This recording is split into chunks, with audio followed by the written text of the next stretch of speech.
Donc, merci beaucoup pour l'introduction, Maria. C'est bien apprécié. Merci aussi à Carl pour nous présenter ce qu'il a fait et aussi de nous avoir mis en contact. Donc, sans plus tarder, je vais me présenter. Moi, c'est Alessandro Dieni. Je suis le coordonnateur scientifique du programme Mission Monarque. Nous sommes deux à y travailler actuellement. Il y a aussi ma collègue Agathe Moreau qui, elle, va présenter en anglais demain, qui, elle, s'occupe plus du volet pédagogique, si on veut, du programme Mission Monarque.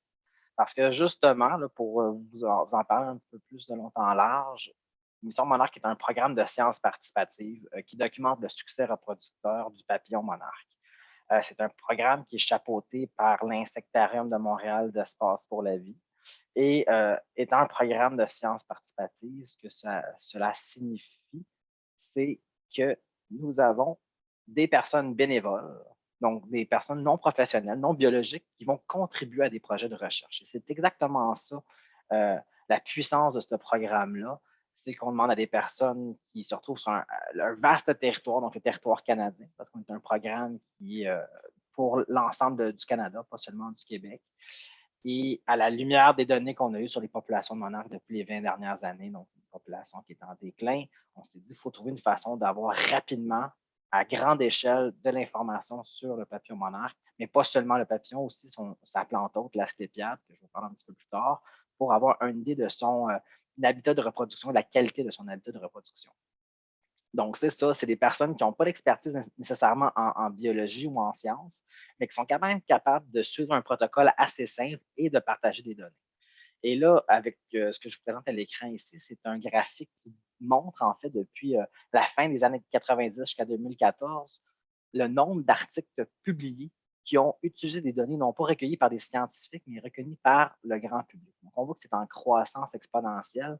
Donc, c'est vraiment rendu une façon assez courante en sciences d'aller chercher des données pour faire des projets de recherche. Donc, quelque chose qu'on est très heureux de s'inscrire à l'intérieur d'eux aussi. Maintenant, si on revient à Mission Monarque, c'est un programme, comme je vous l'ai dit, qui s'attarde à trouver de l'asclépiade, observer des monarques, noter ses observations et les partager. Donc, nous, depuis 2016, donc on est à notre 6e saison l'été dernier, on a rejoint au-dessus de 2500 participants et ça s'est traduit par 7700 observations plus ou moins qui ont été envoyées sur le site web. Ça comprend là, plus de 350 000 observations de tiges d'asclépiades et au total, près de 50 000 monarques répertoriés à l'échelle du Canada. Donc, c'est vraiment des données très intéressantes dont on est fiers d'avoir recueillies. Et tout ça, avant 2016, c'est des données qu'on n'avait tout simplement pas au Canada par rapport à cette espèce-là et par rapport à sa plante haute, l'asclépiade. Maintenant, si je reviens un peu plus année par année, on voit que depuis le lancement en 2016, on a connu une croissance exponentielle jusqu'en 2019. Bien certainement, la participation en 2020, pour les raisons que nous connaissons toutes et tous, il y a eu une petite diminution de la participation, mais l'année dernière, on était un petit peu en mode hybride avec encore des mesures sanitaires qui limitaient un peu nos activités sur le terrain. On a quand même rejoint un bon nombre de personnes et récolté un bon nombre d'observations. Donc, on l'espère encore dans les prochaines années que ces nombres-là vont continuer à croître. Et c'est ce qui est intéressant avec la présentation d'aujourd'hui, comme l'a présenté si bien Maria. Mission Monarque aussi est un programme qui a été assez populaire dans la grande région de Montréal, vu qu'on est rattaché à l'Insectarium et à Espace pour la vie, et aussi principalement dans des jardins de citoyens, en fait. Donc, des données qui ont été concentrées un peu à ces endroits-là, mais on sait que l'asclépiade ne pousse pas que dans les jardins. On le retrouve dans des endroits en friche de façon naturelle, mais aussi très près des milieux agricoles parce qu'il y a des habitats propices à la prolifération de cette espèce-là.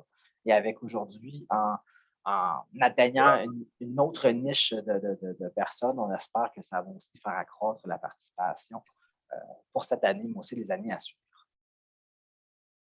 Maintenant, si on se demande à quoi ça sert de participer à la mission Monarque, bien, dans un premier temps, pour les personnes qui veulent partager des observations, c'est aussi une façon de joindre un mouvement international qui vise à protéger une espèce menacée.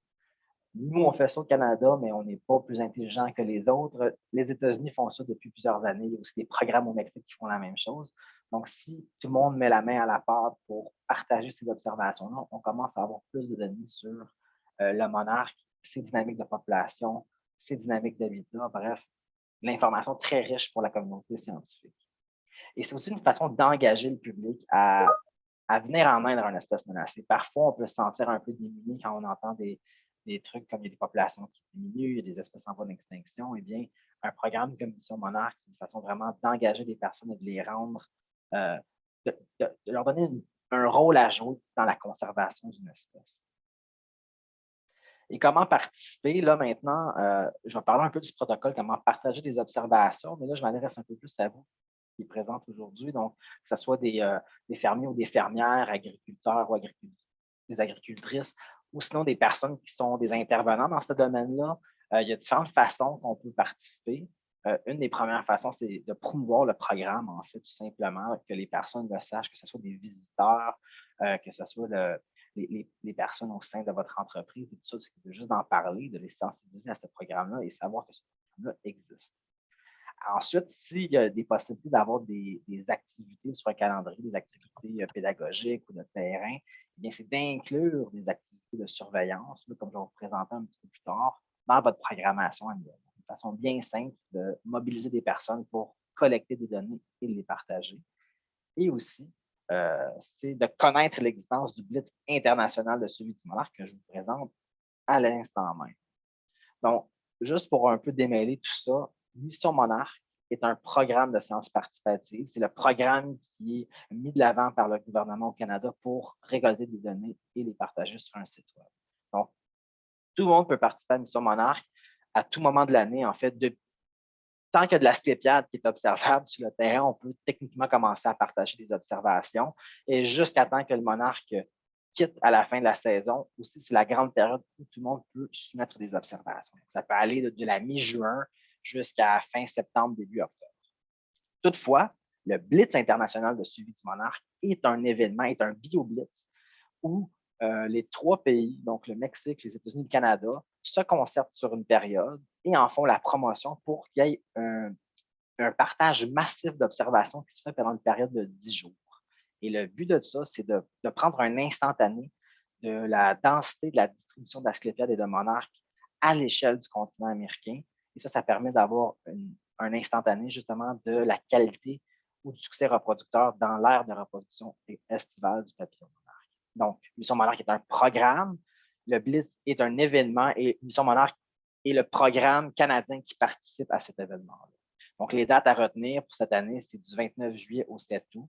Donc, un moment extrêmement intéressant pour faire des activités ou en faire la promotion pour contribuer davantage à la recherche sur cette espèce-là. Là, je vous parle du programme depuis tantôt, de collecter des données. Eh bien, là, je vous présente là, vraiment très sommairement qu'est-ce que ça implique en termes de protocole.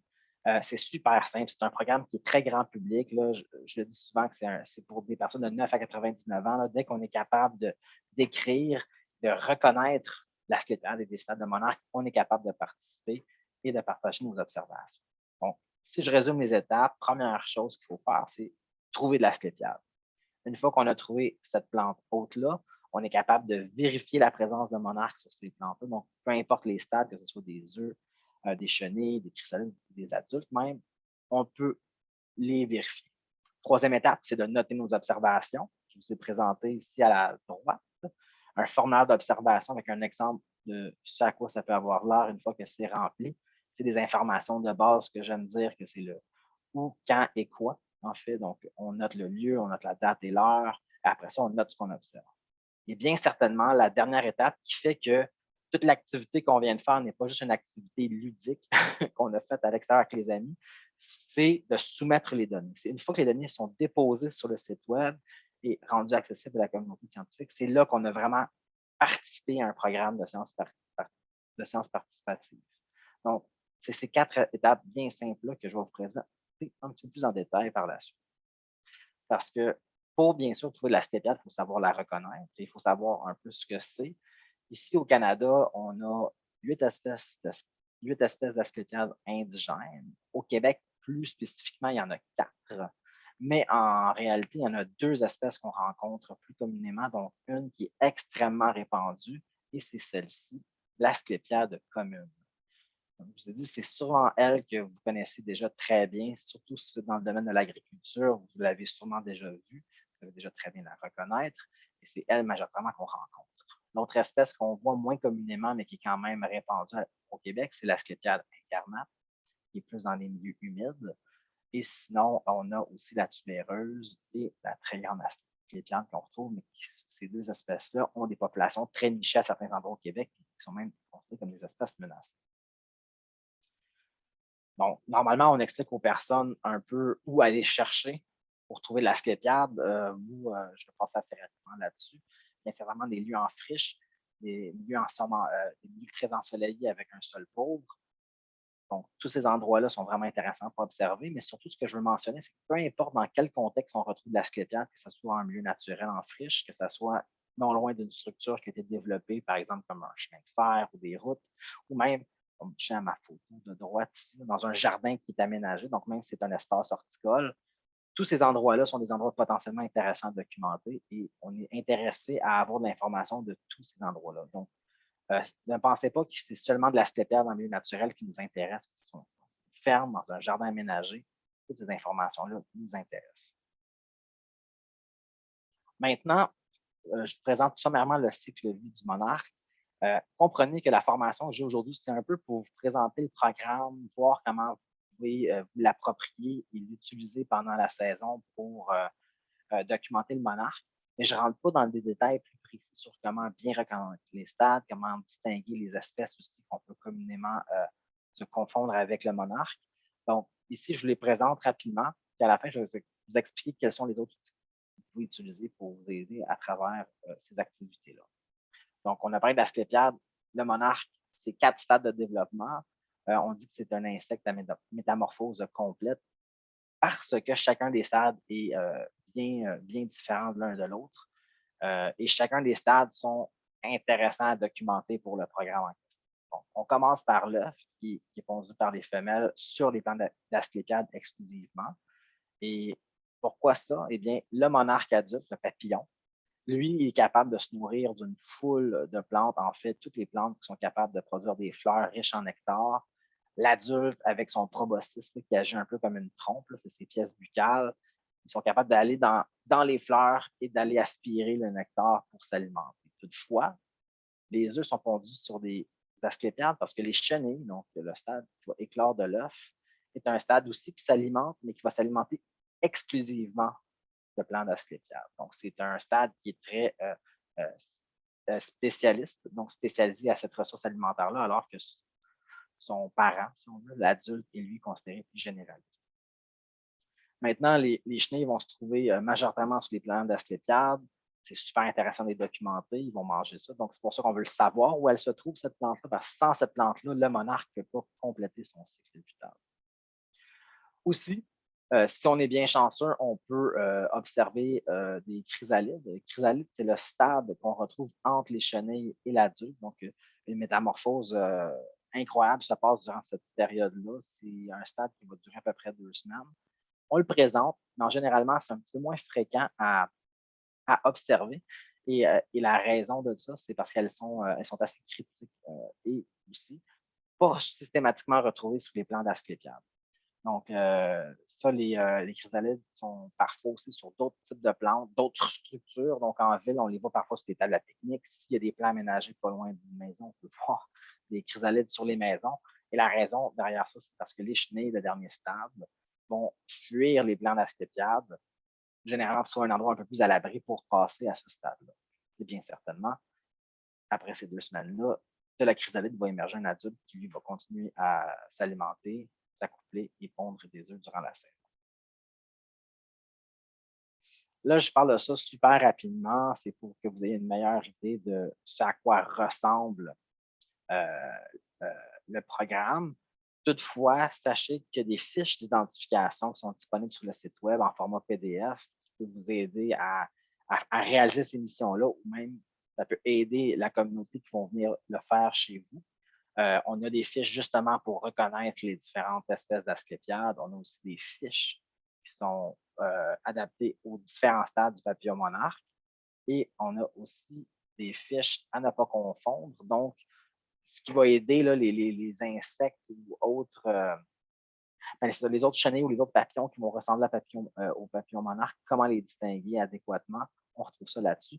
Et une qui n'est pas présentée à l'écran aussi, c'est la communauté de la sclépiade.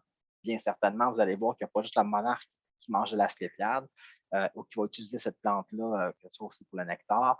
Donc, on a aussi regroupé certaines images d'organismes qu'on retrouve communément juste pour éviter des confusions. Et bien certainement, comme je l'ai présenté tantôt, le formulaire aussi est disponible. Là, bien certainement, il est rempli à titre d'exemple, mais il y a des formulaires vides qu'on peut imprimer pour distribuer, pour que les personnes puissent prendre les données correctement. Tout ça, comme je vous l'ai dit, se retrouve sur le site web Mission Monarque. Mais ce ne sont pas les seules ressources qui sont disponibles. Comme je vous dis, les ressources en ligne avec le site web, il y en a tout plein. Il y a les documents qu'on peut aller voir. Il y a même aussi des blogs qui sont écrits régulièrement sur le monarque et la sclépiade. Vous pouvez aussi utiliser ce site web-là ou notre adresse mission-monarque@montréal.ca pour communiquer directement avec moi ou ma collègue Agathe. Donc, si les ressources en ligne ne répondent pas à vos questions, n'hésitez pas à nous écrire ou à nous contacter. Là, nous, on est assez proactifs, surtout durant la saison pour aider au maximum les personnes qui tentent de participer au programme.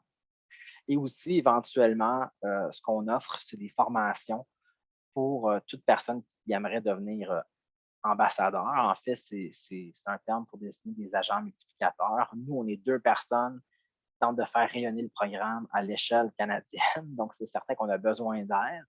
Et les ambassadeurs, là, c'est rien de trop exigeant, en fin de compte. C'est seulement une formation qu'on donne qui est généralement d'une heure ou d'une heure 30, tout dépendant, qui se donne très bien en ligne. Donc, les personnes vont avoir l'ensemble de l'information pertinente sur le programme, mais aussi sur le contexte du monarque, que ce soit sa biologie, son aire de distribution, les causes de son déclin. Donc, tous des éléments que je n'ai pas vraiment partagés durant cette présentation-là.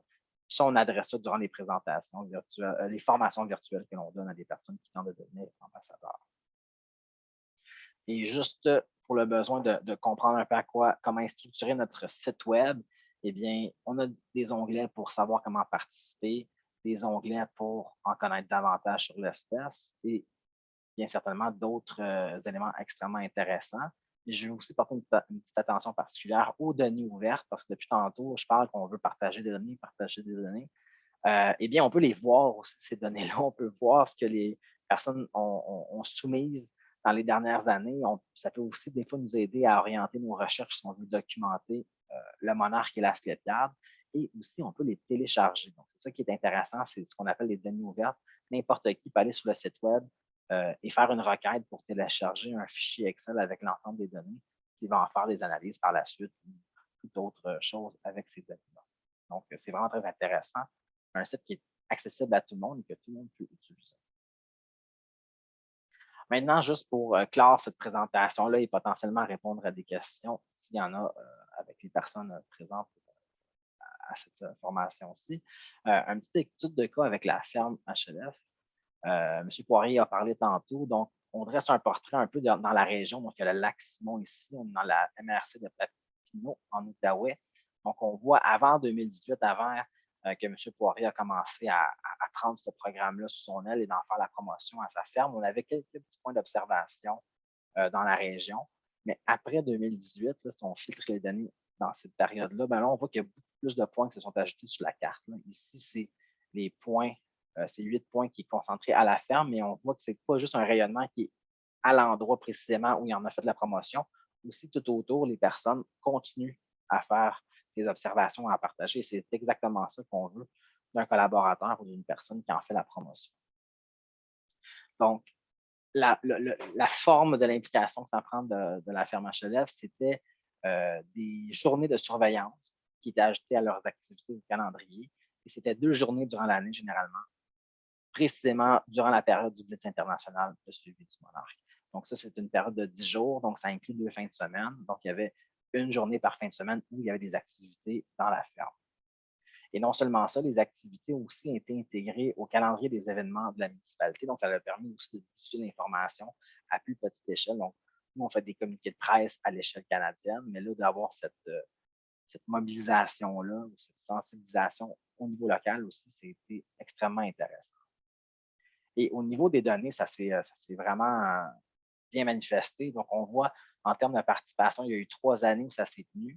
On parle d'environ 180 personnes qui ont été atteintes avec ces activités-là. Et ça s'est traduit par au-dessus de 2000 tiges asclépiades qui ont été documentées sur ces 3 années-là, ce qui est assez phénoménal et avec un nombre de stades assez impressionnant. Donc, on voit si on participe durant le blitz, comme je vous ai dit, là, à la fin juillet, début août, on est capable de voir des œufs, on est capable de voir un bon nombre d'échelonnés et aussi des adultes.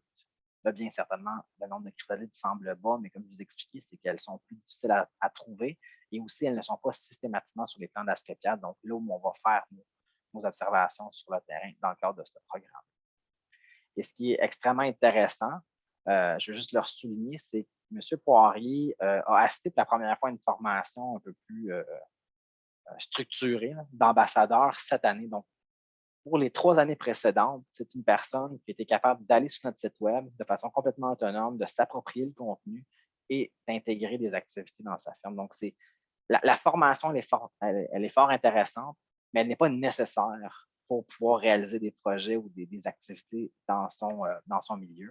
Ça, c'est un très, très bel exemple, comme quoi l'information est disponible, il faut que vous l'appropriez comme vous le voulez et organiser ça après ça, par la suite, comme vous le sentez bon. Donc, c'est à peu près une vingtaine de minutes qui avaient été prévues. Là, je pense que je suis dans les temps. Ça amène à la fin de la présentation. Je remercie bien certainement Alus de nous avoir approchés pour faire cette présentation-là et aussi M. Poirier avec la firme HLF pour nous avoir mis en contact et d'avoir porté ce programme-là depuis les 3 dernières années. Ça fait un très grand bien pour le monarque au niveau des données qui sont accessibles pour la communauté scientifique. Et si jamais, Maria, il y a le temps pour des questions, ça me ferait plaisir de Ben oui, en fait, nous, on peut rester là, le temps qui sera nécessaire pour tous. Tu peux arrêter ton partage à Alessandro s'il y en a qui veulent justement ouvrir leur caméra, poser leurs questions, dire des commentaires. Est-ce que vous avez appris quelque chose aujourd'hui? Ça, c'était l'essentiel. Est-ce qu'il y en a parmi vous qui sont motivés à l'idée de faire des activités comme ça sur leur ferme? Je serais curieuse là, d'entendre vos réactions.